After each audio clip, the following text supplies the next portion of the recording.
What happens when one voice can enter millions of homes at the same time? At first, radio felt like a miracle. Then politicians realized it was something else. It did not just deliver news. It could deliver fear, trust, unity, and obedience. In the early 1920s, radio still looked like a technical wonder. A box. A signal. A strange new thrill. But once regular broadcasting began, distance started to collapse. A speech no longer belonged to one hall, one city, or one crowd. It could reach the nation in one breath. That was the turning point. Politics had always depended on presence. Crowds in squares. Posters on walls. Newspapers in hands. Radio changed the scale.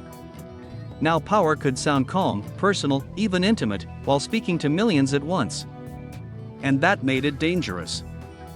In the United States, Franklin Roosevelt understood radio better than almost anyone. His fireside chats did not sound like distant government. They sounded like a man sitting in your home, speaking across the noise of the Great Depression and war. That is the genius of radio. It can make power feel close. But radio could also do the opposite. It could turn closeness into control. In Nazi Germany, cheap receivers helped carry propaganda deeper into everyday life. The message no longer waited in a rally. It arrived in kitchens, workshops, and apartments. That is when radio stopped being only a medium. It became a weapon. And once people trusted the voice coming through the speaker, the line between information and manipulation grew thin. Radio did not need images to persuade. In some ways, that made it stronger. The listener filled in the picture alone. And what people imagine can be more powerful than what they see. That power became obvious in 1938, when Orson Welles' broadcast War of the Worlds like breaking news. Some listeners panicked. Some did not. But the shock was real enough to expose something bigger.